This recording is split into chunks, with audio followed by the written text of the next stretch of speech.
As novas diretrizes brasileiras trazem inúmeros avanços. A parte 1, já publicada, traz as recomendações para o uso de testes moleculares em um contexto de rastreamento organizado. Nessa fala, vamos focar no papel da citologia e da colposcopia no manejo de mulheres HPV positivas identificadas no rastreamento. As recomendações para isso estão contempladas na parte 2, ainda em análise pela Conitec, mas podemos adiantar as mudanças em linhas gerais e usar alguns exemplos das novas condutas recomendadas. Como resumo, podemos mencionar que durante décadas nós aprendemos que a citologia selecionava quem deveria ir para a colposcopia e que a colposcopia decidia o destino da mulher. Mas o teste HPV mudou essa lógica. Hoje, a colposcopia não é mais o centro do rastreamento. E a citologia também não. O centro agora é o risco. Nesta nova era, o risco associado à detecção de tipos oncogênicos do HPV direciona o manejo. Esse risco é estimado para a presença de lesões precursoras que, como sabemos, ocasionalmente podem não ser detectadas pela citologia. Esse risco também direciona uma ação mais assertiva, pois, identificado um tipo de alto risco, é possível um tratamento expedito, ou seja, sem biópsia prévia. E nesse contexto, os achados citológicos, quando presentes, e a colposcopia são parte da estimativa de risco, para a qual integram a história da paciente e o genótipo detectado. A citologia não desaparece, ela muda de lugar. Ela deixa de ser a porta de entrada e passa a ser refinadora de risco quando detectamos HPVs diferentes de 16 ou 18. Também atua como um biomarcador de risco, denotando a anormalidade celular. Por exemplo, as QIs e LCIL passam a ter significado completamente diferente dentro de um contexto HPV positivo. O que antes poderia ser uma alteração associada a processos inflamatórios ou atrofia, agora representa risco significativo de lesão precursora. E nos casos de zona de transformação tipo 3 sem lesão visível, se torna essencial para a investigação do canal endocervical. Ainda, apesar do segmento valorizar o altíssimo valor preditivo negativo dos testes moleculares, ela passa a ter um papel adicional para mulheres abordadas conservadoramente, como no caso das NIC2 em mulheres até 30 anos, ou com preocupações quanto à fertilidade futura, ou com adenocarcinoma in situ e desejo de manter o útero. E a colposcopia? No contexto do rastreamento molecular, a colposcopia mantém um papel fundamental no diagnóstico, mas perde importância no segmento, que passa a ser preponderantemente molecular. Assim, o cuidado com a mulher encaminhada por detecção de HPV oncogênico segue com foco no diagnóstico das lesões precursoras e evitar perda de mulheres com necessidade de tratamento. E no caso da colposcopia negativa com zona de transformação tipo 1 ou 2, permite o segmento molecular, dispensando a citologia e colposcopia de segmento, o que é muito interessante para compensar o aumento de demanda por colposcopia resultante do rastreamento com testes de HPV. As diretrizes sofreram uma importante mudança conceitual.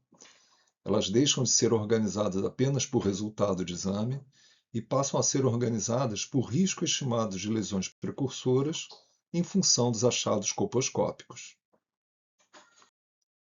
O manejo de mulheres HPV positivas baseado em risco acompanha as diretrizes americanas baseadas num conceito central: mesma estimativa de risco, mesma conduta.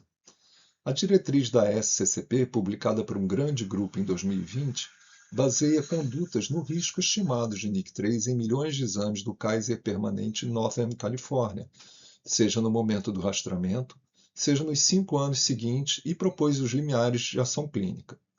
Até 4% foi considerado um risco muito baixo de lesão precursora, permitindo a manutenção no rastreamento ou repetição dos exames em tempo menor.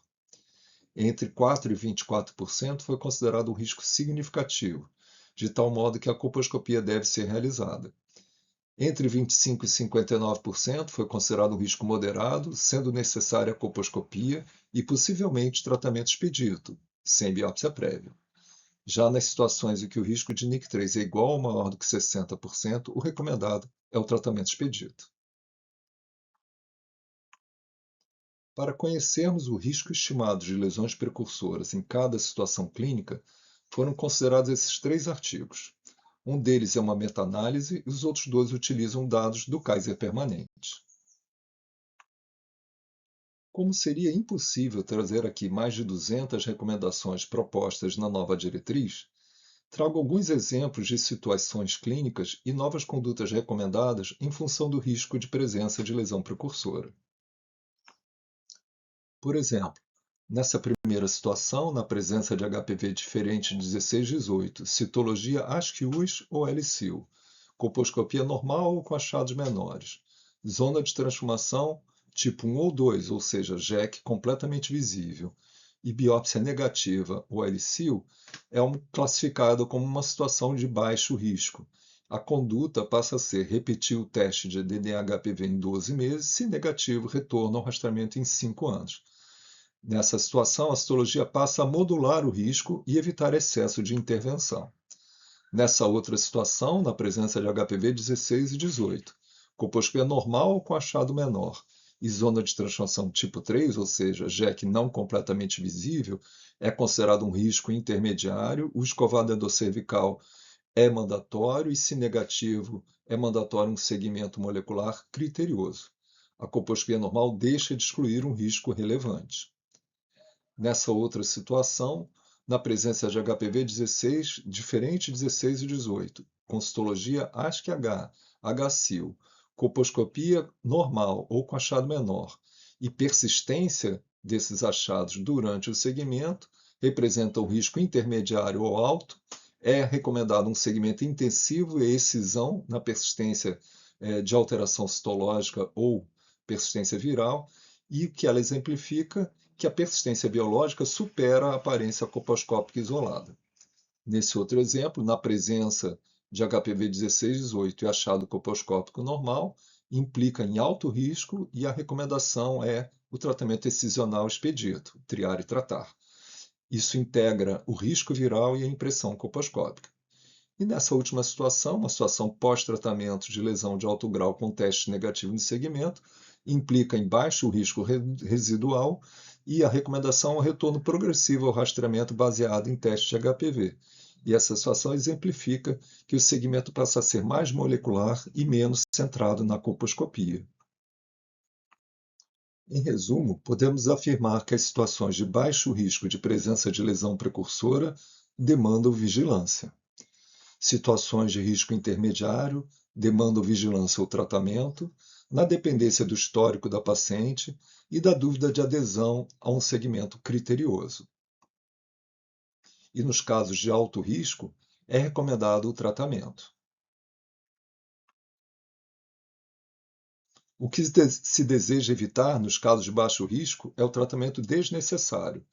Nos de risco intermediário, as perdas de segmento. E nos de alto risco, o subtratamento de lesões com potencial de progressão para o câncer. Aqui ressalto as situações em que a colposcopia tem importante limitação. Quando a zona de transformação não é completamente visível, ou seja, do tipo 3, ou na suspeita de doença glandular. Quando a JEC não é completamente visível, é impossível pela colposcopia excluir doença endocervical. Na presença de doença glandular, sabemos que a colposcopia pode não reconhecer a doença, mais ainda quando ela é endocervical. Nesses casos, o escovado endocervical passa a ter um papel fundamental para confirmar a suspeita ou apontar para a possível inexistência, indicando a necessidade de um segmento criterioso. Nesses casos, a avaliação citológica do canal supera a avaliação colposcópica na estimativa de risco de doença. E no segmento, o que passamos a monitorar? as novas diretrizes passam a priorizar o segmento molecular pelo seu alto valor preditivo negativo. Significa que, na ausência de detecção de tipos oncogênicos do HPV, é quase impossível ver uma lesão residual ou que não tenha sido detectada anteriormente. Há algumas exceções, como na abordagem conservadora de mulheres com biópsia mostrando NIC2 ou com adenocarcinoma in situ. O sucesso do tratamento agora é medido pela negativação dos testes de DNA-HPV, superando os métodos tradicionais de imagem e histologia na avaliação de doença pós-tratamento. E, em função de sua maior sensibilidade, supera a informação do comprometimento de margens na predição de doença residual. O segmento molecular é capaz de detectar mais precocemente a falha terapêutica. Em geral, 2 testes negativos asseguram a ausência de lesão residual, acarreta em menor custo de segmento com menos exames e maior intervalo entre os exames, e permite maior integração com a atenção primária em saúde na medida em que o segmento molecular não precisa ser realizado na média complexidade. Em resumo, as novas diretrizes não mudam apenas fluxogramas, elas mudam a forma como interpretamos risco. A citologia deixa de comandar, a colposcopia deixa de vigiar, o teste de DNA-HPV oncogênico deixa de ser apenas um teste e passa a organizar toda a lógica de decisão clínica. Na prática, estamos saindo da era da imagem e entrando na era da biologia do risco.